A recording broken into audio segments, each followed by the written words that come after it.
ready to cast off! Welcome to a Game in Existence video. Today I'm focusing on how Aranessa can farm an absurd amount of gold, abusing the seed locations. I have sunk hundreds of hours into Aranessa, trying lots of different tactics and attempting to perfect them. I'm going to quickly fly through the starting turns that I find best for her, and then focus on the important points in the seed location farming campaign, whilst also checking in and comparing stats with a more traditional land grab run, and for fun a Pirate Cove income run. There's a whole ton of things to cover here, so let's get into it. Aranessa has a horrible starting location if you intend to do a traditional land grab type of game. The Skaven can be an absolute pain as they're going to spam out tons of annoying armies. Ironhammer is just a terrible early game matchup, tons of armour and annoying heroes. Getting into an early war with him is an absolute slog. The Ogres are not a terrible matchup, but early game armies with lots of heavies can simply break through your lines and cause havoc. And across the sea you've got lots of horses, and that's just going to be annoying to fight as well. This is why we're not going to engage with any of them. Instead, we're just going to concentrate on our early game diplomacy and then hit the sea locations for our income. Raised Dead allows us some instant reinforcements and to wipe out this starting army. With some tactical positioning we can recruit a lord, preferably any that gain loyalty after each battle. They can then dig for treasure that is always going to be here, always starts here, and then they can also help assist us in a battle. This gives them some much needed XP, and this is handy because we want to get them to level 5 as soon as possible. The Sartosa units are terrible beyond the early game. Luckily by around turn 15 we're not going to need them much more, but for right now they can help fill out our army. We want to get sentries in command as quickly as possible. This makes it so that our new lords can go straight into fleet officer positions. Each turn in the early game, always check to see if there's some good raised dead options, such as a gunnery mob. Even with bad rolls and nothing to raise here, the next settlement is an easy win anyway. And on turn 3 we now have total control of this starting province. And from turn 4 we're going to have Aranessa recruiting mortars. It takes a few turns to move over to this other starting province. It's now turn 7 and you can see we have our mortars and a full army. After this battle, our recruited lord is now level 5, and this means we can make him the fleet engineer. The research rate and reduction to construction cost is nice, but the main point is the pirate crew growth. This is going to make it so Aranessa is going to get her max horde constructions extremely quickly. And also on turn 7 we can take the port capital. Utilising the mortars, these siege fights are fast and easy to do, with most of the fight being able to be played on fast forward. I check in with the Ogres to see what they will give me for Danos. Early enough in the campaign you can often get into a defensive pact, and this is essential in our plan not to have to deal with Ironhammer or anyone else in the early game. It's also essential to get Aranessa to level 15 as fast as possible. 15 is when we start to get the bonus gold after completing seed locations. And now I go in search of some easy XP. Jump into turn 10 now, and it is from here that Ironhammer can declare war, normally around 11 to 14. Being in a defensive alliance with the Ogres helps us, but if we are also in one of the Skaven, this should completely stop Ironhammer from declaring war on us. Losing a port capital settlement is annoying, but it's worth it in this scenario. Now this does not always work perfectly. The Ogres can sometimes declare war on the Skaven, which is the worst case scenario. In the best case scenario, it just completely stops Ironhammer from doing anything in this region. I happened to come across a ton of XP sitting in a siege battle. I didn't want to lose the opportunity to try and jump closer to level 15. Siege battles with the Vampire Coast with all of the mortars and the ranged units can actually be quite fun, in my opinion at least. In preparation for getting that increased income from the sea locations, I start to scout them out early, allowing me to plot the most efficient route to collect them as quickly as possible. On turn 14 I destroyed an orc army, and now on turn 15 Aranessa finally hits level 15. We have got rid of the terrible Sartosa units, and we have a semi-acceptable early army to take on any sea location threat. Our first sea location is done, lost cargo is a bit meh, a ton of extra gold would have been nicer, but we get our first 7k bonus in the bank from Aranessa's ability. We also need pirate coves to be able to recruit additional heroes. We can do the trick of using a pirate captain to do this, then disband them. The pirate cove ability has a 10 turn cooldown, so once disbanded just recruit a new one who does not have that cooldown in place. I continue to scout sea locations ready to be mopped up as fast as possible. The non-port settlements are not that fantastic for Vampire Coast. Giving them away promotes Ironhammer declaring war on the Skaven or the Ogres rather than us. It also provides us an instant injection of funds. This will help boost us into getting a second army to start getting those sea locations. This is my standard early game process I do with Aranessa, and I did pretty much this for the other 2 playthroughs that we're going to touch base with as we go through. From this point on, we're going to primarily focus on the sea location run, but at points we're also going to touch base and see the stats of the more traditional land grab game and the Pirate Cove income game, and we're going to compare them as we go through. I hit our second sea location and it is a fantastic one. When the enemy roster is this full and powerful, it's normally going to be a plus 20k gold bonus. And we're going to get the plus 7k gold on top of that from Aranessa. Combined with the kills and the ransom money, it's going to be over 30k into the bank. That huge cash injection speeds us through powering out an extra army and upgrading the horde buildings on Aranessa. It's probably about time to start getting the second horde lord and speed up our gaining of sea locations and that cash. Our next research focus is on getting Ship's Carpenter. The horde upgrade costs start to cost a ridiculous amount later on. Ship's Carpenter should come online just in time for those most expensive upgrades. Turn 21 now, and we have 2 full armies grabbing sea locations, and Aranessa is about to recruit to become our 3rd army doing the same.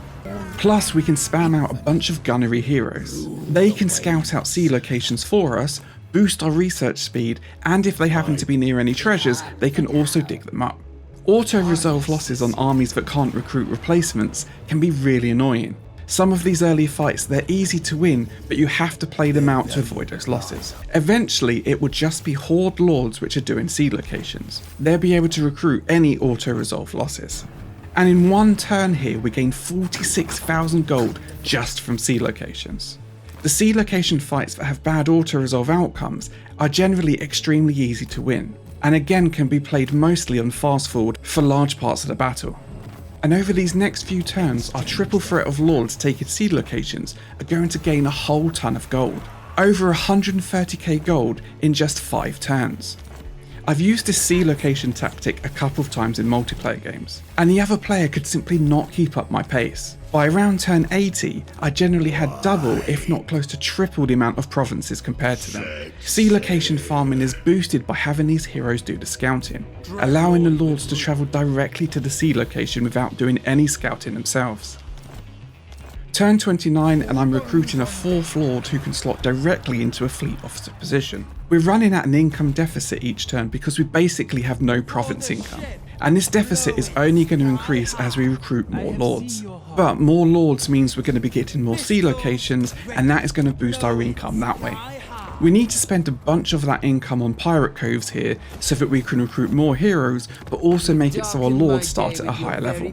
I really don't want to need to send an army back to defend Sartosa. I do some diplomacy here just to mitigate that negative from the pirate coves that I've created. The armies that take on sea locations have got plenty of mortars. By splitting the mortar fire across the AI units, you can completely confuse them. They try and dodge the shots and then end up running all over the place. You can use this chaos to make the army blob up, and once they're blobbed up, it's completely over with this amount of mortars. I found that some of the best sea location spawning points are basically in this loop around Ulf1.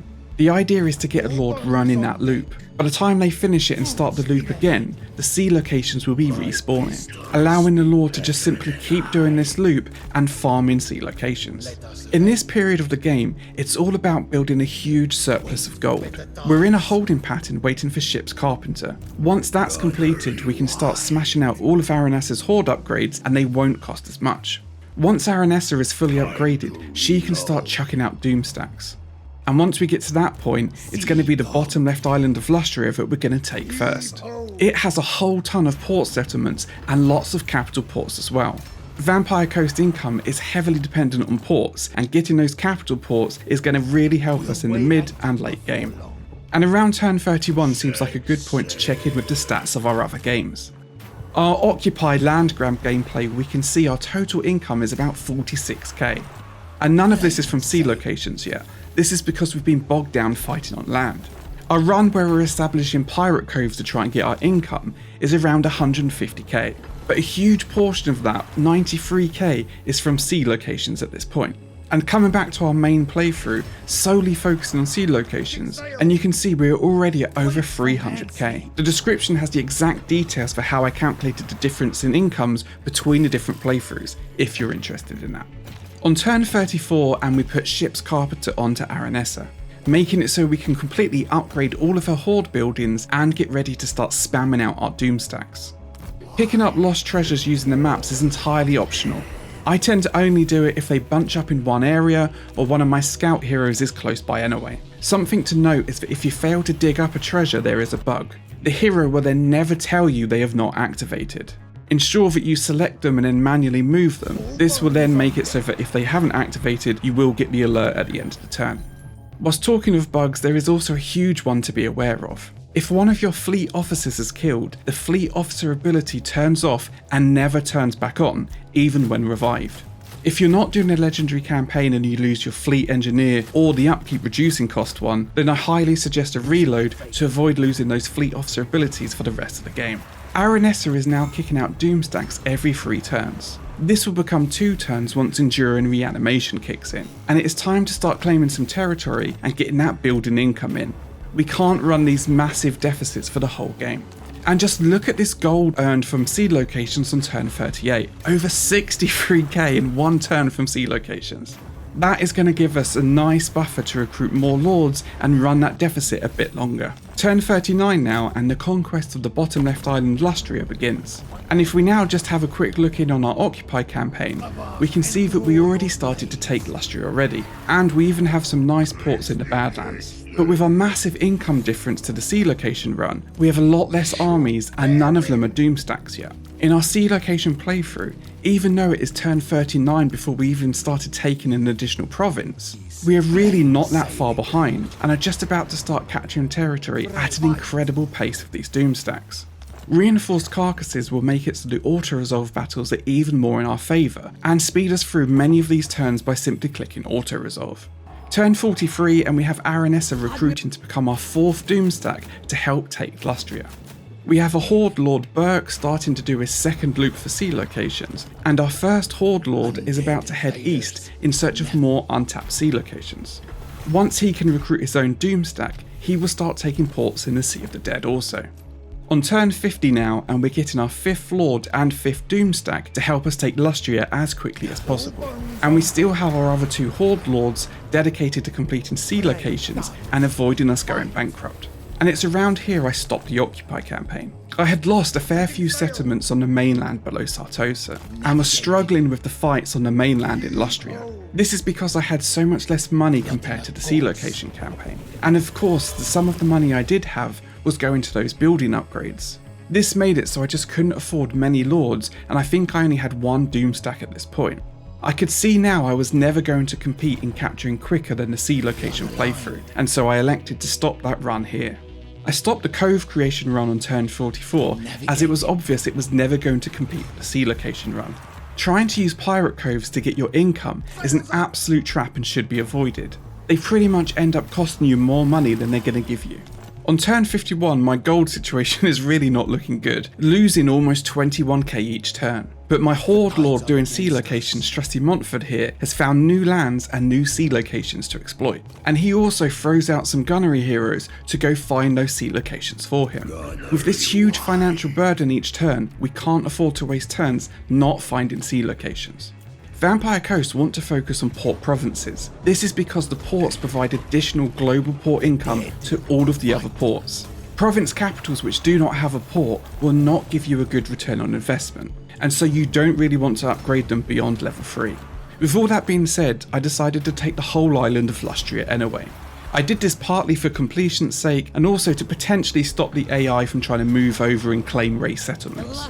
When Vampire Coast occupy settlements, they don't lower the level of the city that much. Taking these territories a bit later in the game often means they're already level 3 or higher. But now that we've started to take our provinces, building costs is something that we can't ignore anymore. We need to spend some of that saved up money to improve our provinces, to improve our ports and get that better building income. This will hopefully start to reduce that negative income each turn. I get lucky here on turn 55, a 20k sea location helps us avoid bankruptcy. Although our other sea location lord had it covered just about, utilising the plus 7k gold from Aranessa. So this is running extremely tight with this income whilst we wait for our building income to increase.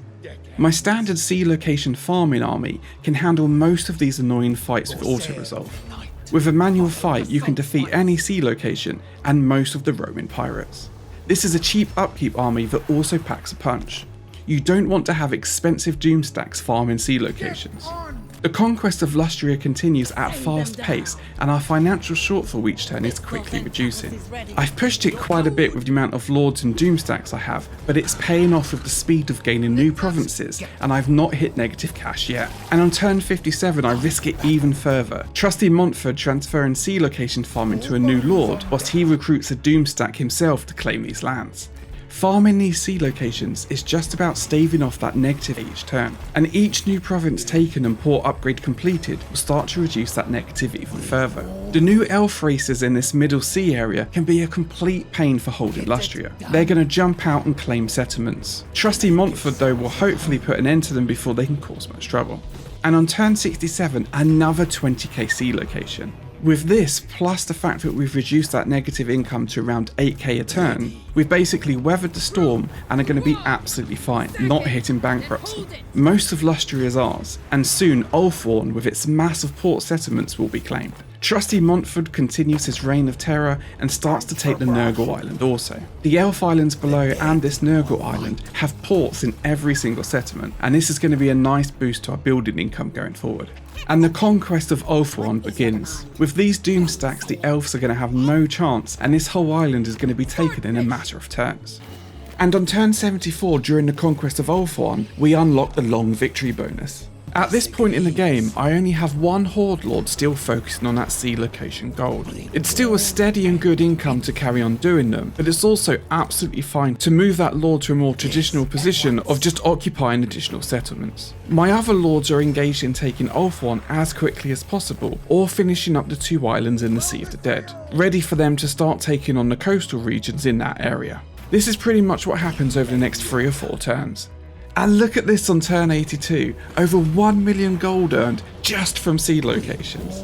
The locations themselves providing nearly 370,000 gold just in the bonus they provide. But look at this number, 520,000 from Aranessa's plus 7k on sea locations. Including all the money from fighting in the sea locations for kills plus the ransom gold, it's over 1 million gold combined. And of course that money is purely from sea location gold earned. These numbers have got nothing to do with our building income, kills on land, trade or anything else. This is simply 1 million gold purely from the sea locations that we've farmed. Looking at the gold comparisons chart again, you can see how the sea location gold in the opening rounds has helped boost our armies, and in turn claim a huge amount of territory in a short amount of time. Pirate Coves on the other hand consume a huge amount of early game cash. Some of this cost comes in the fact that our loot gold or our raise gold is reduced, losing 50% of that loot income so that you can also create a Pirate Cove. And then on top of that you still need to pay for the cost of the actual cove itself.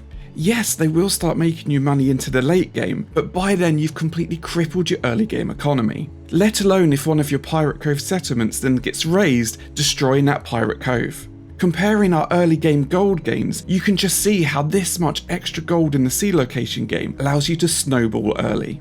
As mentioned before, I've done this sea location campaign twice in multiplayer with a friend. We played semi-competitive, starting in different regions and not interfering with each other, but racing to see who could get the most settlements. And both times around turn 80, I either had double or close to 3 times the amount of settlements they had. I think it's very hard to compete with the amount of extra gold farming Aranessa provides. I've struggled to find any other race apart from perhaps pre-cultist changed Nakari that can get close to her with this amount of income in the first 50 to 80 turns. The Horde gameplay I find is really fun, and also Vampire Coast, even with their limited roster, are an interesting race to use. There's more in the description, including some Vampire Coast mods I found quite fun to use, and those details on how I worked out the income for those charts. I hope you enjoyed this showcase and comparison across multiple different playthroughs for Aranessa. If you did, consider dropping a like on the video and subscribing. I'm Gaming Existence, and thank you so much for watching.